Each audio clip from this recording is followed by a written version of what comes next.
오늘 너무 좋으시죠? 네, 오늘 너무 아름다운 날입니다. 이렇게 아름다운 자연에서 함께 예배드리게 된 것이 너무나 감사하고 코로나 이후로다가 이렇게 다 모여서 예배한 건 처음인 것 같아요. 그렇게 예배하면서 이렇게 만났는데 다들 좀 놀라시는 분들이 계셔요. 놀라는 것 가운데 하나가 마스크를 다 벗고 만난 건 처음이라 이분이 도대체 누군가 하고 하시는 분들도 계시더라. 저도 지금 깜짝 놀랐어요. 고등학생하고 대학생 한 사람이 이렇게 딱 앉아 있더라고요. 어저께 와서 봤는데 그래서 이분들이 누구지? 그러니까 이재호 집사님하고 오해나 집사님 제가 얼굴들을 다시 한번 확인했습니다. 마스크 벗고 만난 얼굴들 확인들 잘 해보세요. 잊지 않고 잘 보시기 바랍니다. 하나님의 크신 은혜 감사합니다. 권영조 집사님 오셨네요. 네, 반갑습니다. 박수 한번 하겠습니다. 예, 우리 백보람 집사님 여기 낳고 어서 오세요. 마스크 벗고 들어오세요. 얼굴 확인하게. 정말 너무나 감사한 날입니다. 우리 온 식구들이 같이 이렇게 모여서 예배할 수 있는 게 너무 감사하고 또 그 하나님이 이 자리에 또 함께 계신 게 감사하네요. 오늘 읽은 말씀 우리가 너무나 많이 듣고 마치 간절한 소망의 기도이기도 하고 또 이미 또 이루어진 것들을 확인하는 점검의 말씀이기도 한데요. 오늘 이 말씀을 함께 나누려고 합니다. 오늘 여기 저희가 아까 우리 김민규 목사님 간증하실 때 이곳이 헤세드의 땅이라 이렇게 얘기를 하셨어요. 그래서 오늘 말씀이 아마 이 헤세드의 말씀과 함께 아마 결론이 나지 않을까 싶은 마음이 듭니다. 헤세드라는 말 여기 이 지역에서 뒤에는 아직 못 붙였대요. 헤세드 동산인지 헤세드 센터인지 헤세드 하우스인지 헤세드 홈인지 뭐 이건 아직은 뒤에 아니 헤세드 힐링 센터인지 뭐 이것에 대해서는 기도하면서 계속 분별해 나가기로 하고 있는데 헤세드라는 이름 자체가 너무나 사실은 이 특별한 의미가 갖고 있는 의미입니다. 헤세드라는 이 단어가 세 단어로 사실은 되어 있어 세 말로 헤트라는 첫 번째 그 해자 이거는 성막 이렇게 울타리라는 의미가 담겨져 있어요. 두 번째 우리 그 세 할 때 이 세가 사메트 해가지고 이 말은 보호하다, 호위하다 뭐 이런 의미가 담겨져 있어요. 마지막 우리 드할 때 이 D자 발음이 달렛이라고 하는데 이것은 문 이런 의미가 담겨져 있어요. 이런 뜻이에요. 근데 이 의미에는 어떤 의미냐면 성막을 연상하면 딱 맞습니다. 성막 이렇게 담을 쳐놓고 그 가운데 하나님의 백성들을 불러 모아서 거기에서 하나님이 만나 주시고 하나님이 함께 거기서 은혜를 나눠 주시는 그리고 보호하시고 인도하시는 자리가 이 헤세드의 자리입니다. 은혜의 자리라고 은혜의 자리. 그러니까 오늘 저희가 사실은 들어온 이 자리가 은혜의 자리인 거죠. 어찌 보면 뭐 이 땅뿐만 아니라 우리 삶 자체가 그런 것 같아요. 은혜로 살아가는 삶이에요.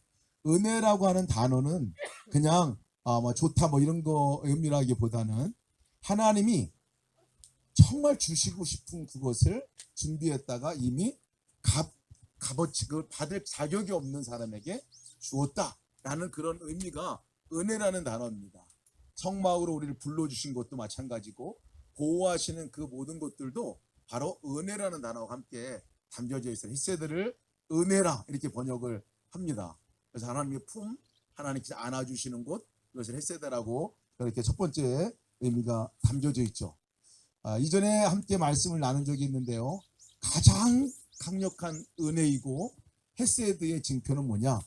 바로 이 땅 우리 삶 가운데 우리 삶의 중심에 텐트를 치신 성막을 치시고 그 자리를 우리 불러주시고 우리 가운데 임재하시고 함께 하신 그래서 우리가 되어주시고 또 우리가 주님이 되어는 삶을 살도록 불러주신 이것이 가장 강력한 헤세드의 사실은 의미가 있습니다. 두 번째 헤세드의 의미는 이것은 인자하심이라는 의미가 있어요. 사랑이라 하는 의미지 인자하심.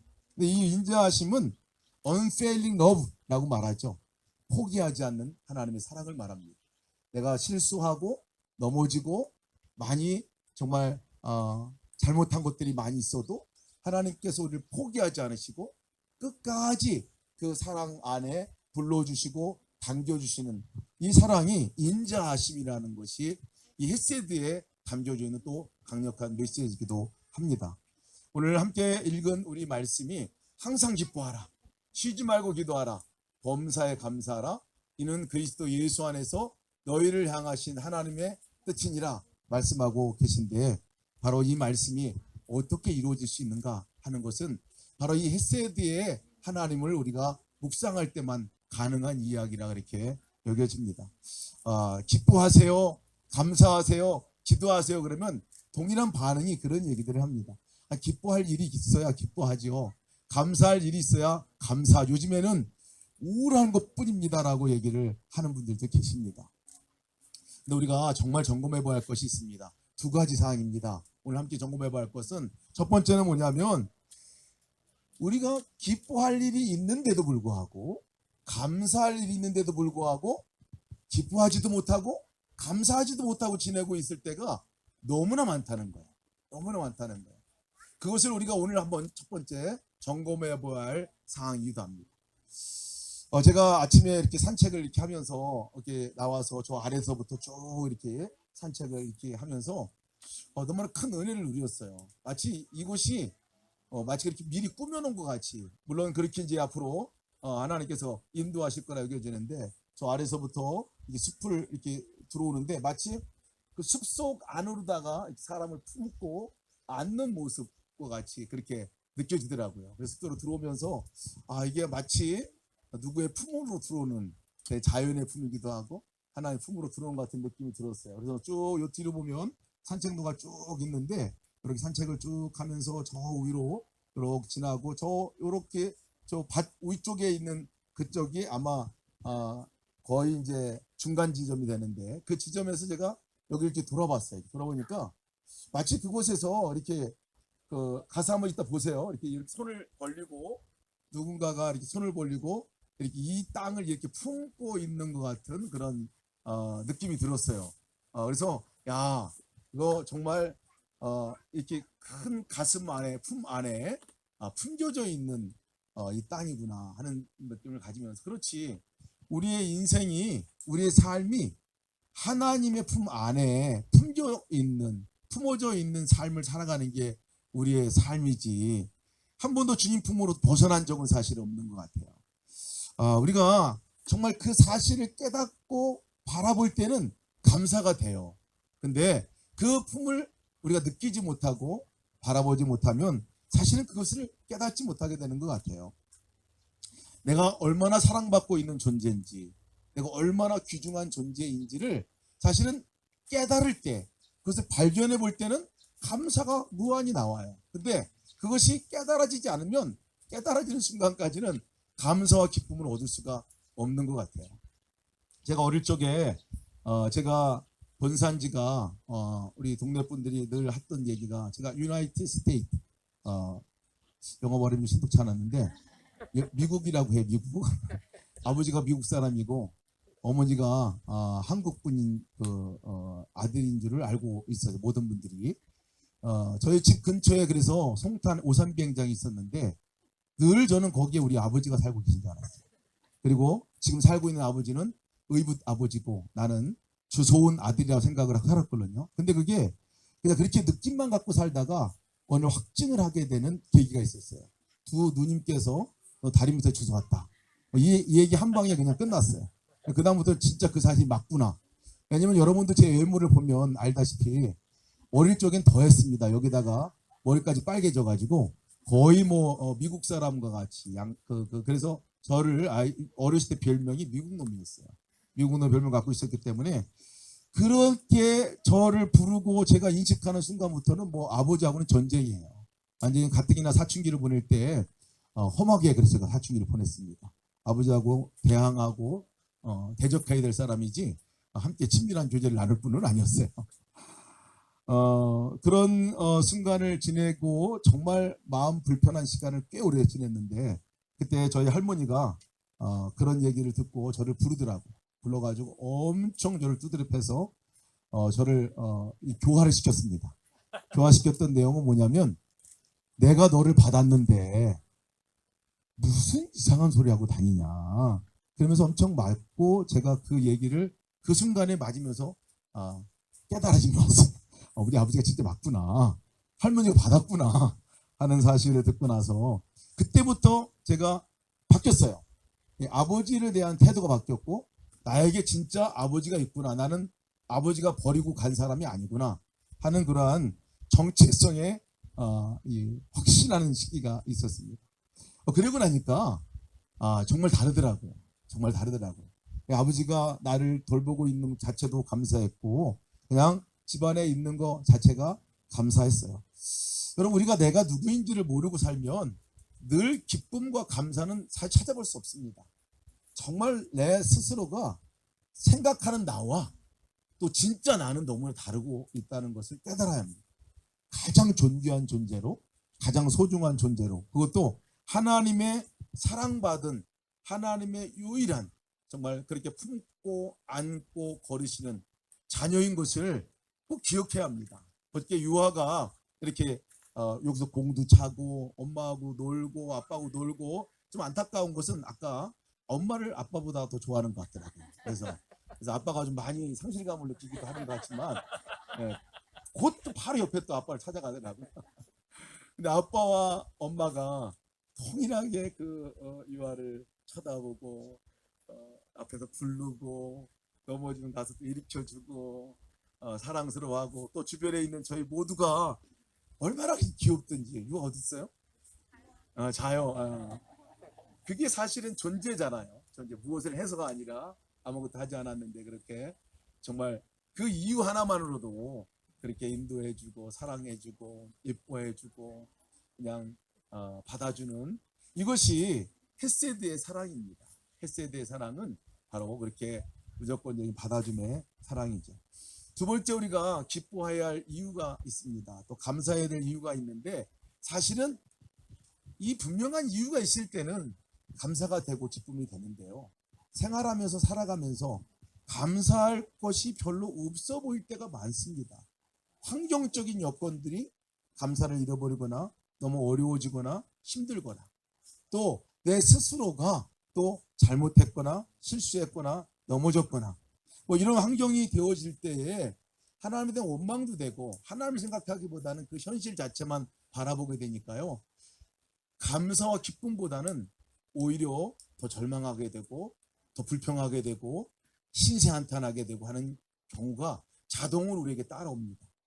근데 어떻게 어렵고 힘든 상황 속에 있을 때 저희가 감사가 나올 수 있을까? 기뻐할 수 있을까?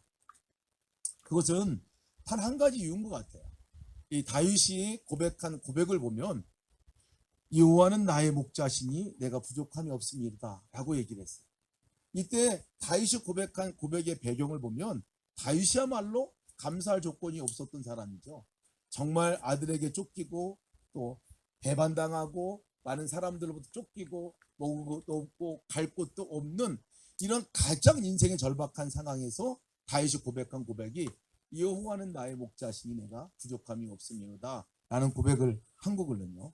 그런 거 보면요 우리가 환경과 여건에 따라서 내가 기뻐하고 감사해야 하는 삶이라면 아마 죽을 때까지 우리는 한 번도 기뻐하지 못하고 감사하지 못하고 그렇게 살다가 죽을 거예요.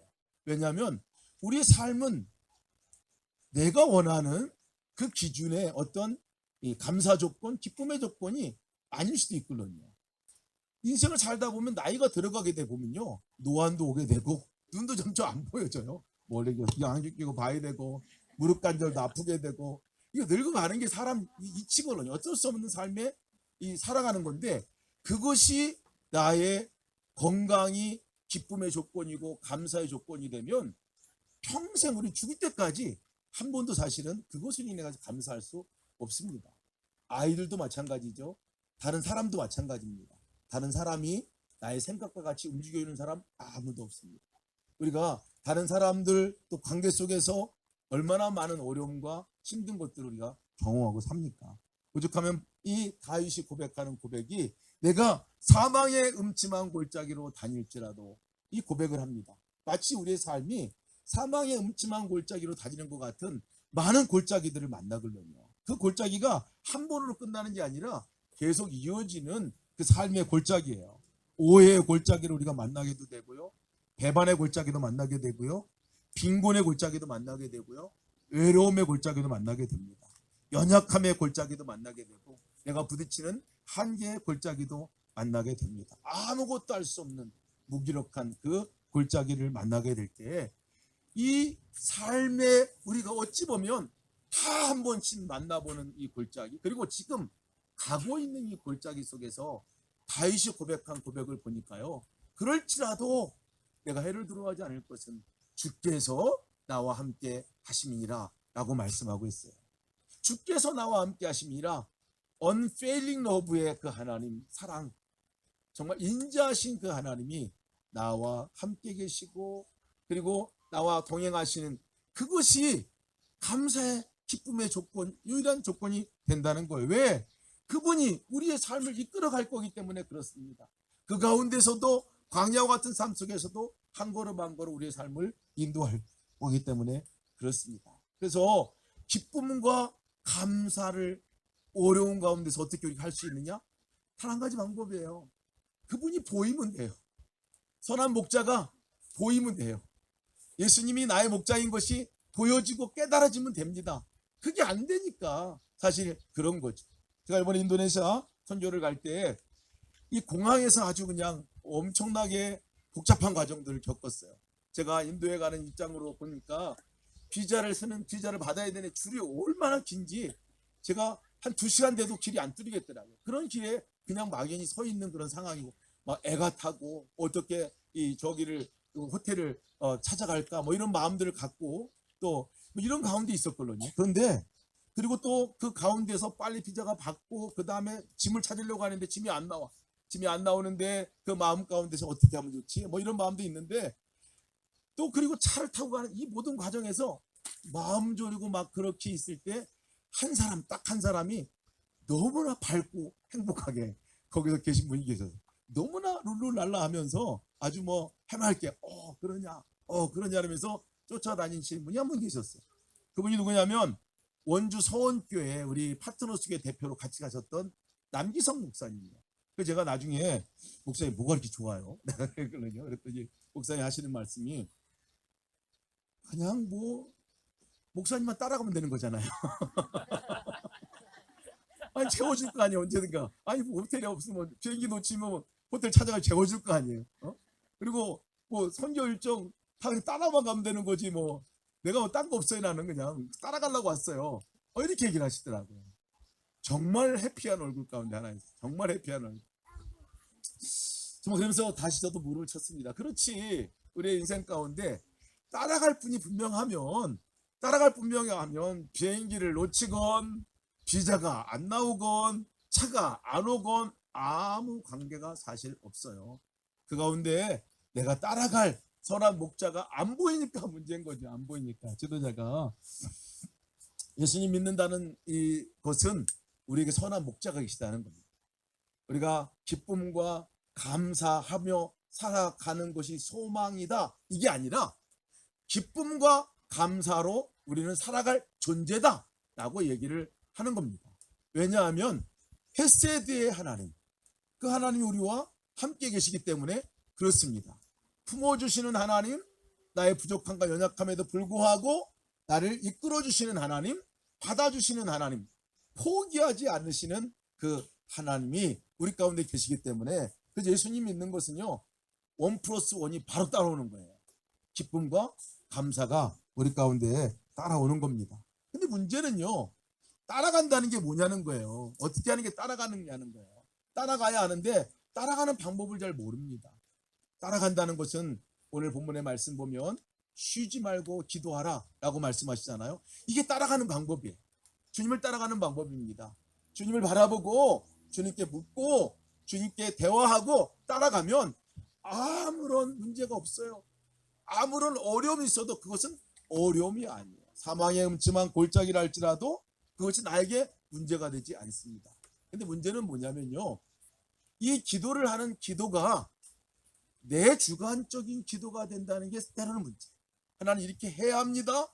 이렇게 안 하면 안 됩니다. 인도자는 주님이신데, 가야 할 길을 아시는 분이 주님이신데, 어느 곳에 풀이 있는지 어느 곳이 물이 있는지를 아시는 분이 주님이신데, 내가 이쪽으로 가자고 고집하고 그것을 해달라고 강구할 때가 참 많다는 거예요. 내가 목자가 될 때가 많다는 거예요. 주님이 목자가 아니라 내가 목자가 돼서 자꾸 그 길을 예수님께 따라오라고 할 때가 너무나 많아요. 저도 정말 이 몇 주간에 하나님께 주신 정말 많은 은혜 가운데 하나가, 주님을 바라볼 때 잘못 가던 길도 제대로 되는 길로 갈 수 있고, 또 그 길을 다시 한번 확인하며 나갈 수 있는 은혜가 있는 거죠. 그러니까 주님을 바라보는 것이 중요합니다. 따라가는 게 중요한데, 어떻게 기도해야 되냐면, 이 길로 가게 해 주시옵소서라고 기도할 게 아니라, 주님 어떻게 가야 합니까? 어떻게 해야 합니까? 어떤 것을 내가 말해야 합니까? 무엇을 들어야 합니까? 이것을 말해야 합니다. 그럴 때 따라가는 거예요. 그럴 때 따라가는 거예요. 그럴 때 주신 마음 가지고 따라가면요, 그 길은 진짜 기뻐하고 감사하고 하나님과 온전한 은혜를 누릴 수 있는 길이 되게 됩니다. 잊지 맙시다, 여러분. 우리가 믿는 하나님은 헤세드의 하나님이십니다. 그분은 이미 우리를 품으셨고, 이미 우리의 길을 아시고, 또 우리가 비록 자꾸 다른 쪽으로 가려고 발버둥치고 나간다 하더라도 주님께서 포기하지 않으시고 다시 원상으로 그 길을 복귀시키시고 다시 그 걸음을 인도하시는 분이 하나님이세요. 그러니까 하나님 안에 있는 것이 가장 안전한 방법이고요, 하나님 바라보고 나가는 것이 가장 확실한 길인 것을 여러분 기억하시기 바랍니다. 그럴 때 우리의 삶의 고백이, 기쁨이 거기서부터 오는 거예요. 감사가 거기로부터 오는 거예요.